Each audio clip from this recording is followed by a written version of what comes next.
ये कहानी हर उस इंसान को सुननी चाहिए जिसे कभी लगा है कि उसका सपना बहुत बड़ा है। एक ऐसा इंसान जिसने दुनिया को सिखाया कि नथिंग इज इम्पॉसिबल, जिसे खुद एक बड़ा सा एवलांच लगा रोकने के लिए, लेकिन जिसकी कहानी कभी नहीं रुकने वाली। ये है निर्मल पुरजा निम्स दाई की कहानी। जुलाई 25, 1983, Dana Myagdi district, Nepal. Nearest road 4 kilometre की पैदल दूरी पे पापा नंद बहादुर गुरखा सोल्जर थे और मां पूर्ण कुमारी खेती करती थी। बचपन में जूते नहीं थे। क्यों?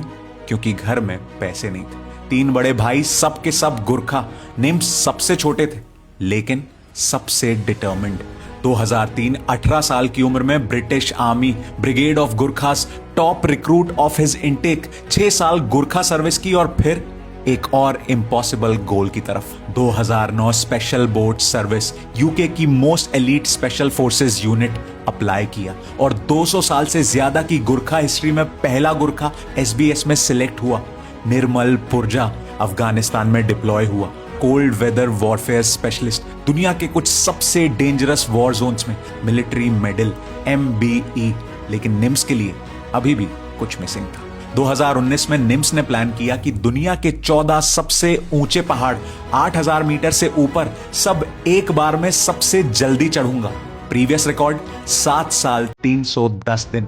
दुनिया ने कहा इट्स इम्पॉसिबल और किसी ने फंडिंग नहीं दी। निम्स ने अपने एक्सपेडिशन को फंड करने के लिए अपना घर मॉर्टगेज कर दिया। घर, करियर, जिंदगी, सब कुछ स्टेक पे था। 6 महीने, 6 दिन, 189 days, 14 peaks, world record. Netflix ने डॉक्यूमेंट्री बनाई। दुनिया ने देखा कि नेपाल के एक छोटे से गांव के लड़के ने दुनिया का सबसे बड़ा माउंटेनियरिंग रिकॉर्ड तोड़ा। फरवरी 2021, K2 दुनिया का दूसरा सबसे ऊंचा पीक। सर्दियों में कभी किसी ने समिट नहीं किया। हर एक्सपेडिशन फेल्ड। दुनिया के बेस्ट क्लाइंबर्स आज तक कभी नहीं कर पाए। निम्स ने एक ऑल नेपाली टीम लीड की और फिर पहली बार K2 सर्दियों में समिट हुआ।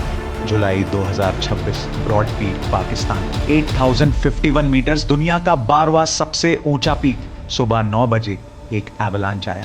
10 क्लाइंबर्स एक वर्टिकल माइल नीचे गिरते हुए। सर्च रेस्क्यू टीम्स गई, मिलिट्री हेलीकॉप्टर्स गए और 1 अगस्त कंफर्म, निम्स दाई। ब्रॉड पीक ने निम्स को रोक लिया, लेकिन कोई भी पीक उनके नाम को नहीं रोक सकता। नेपाल के एक छोटे से गांव के लड़के ने दुनिया को बताया कि लिमिट सिर्फ उनके होते हैं जो उन्हें मानते हैं। और हर बार जब कुछ इम्पॉसिबल लगेगा तो निम्स दाई का नाम याद आएगा और वो नाम एक रिमाइंडर होगा कि तुम भी कर सकते हो। Like he always said, giving up is not in the blood, sir. It's not in the blood.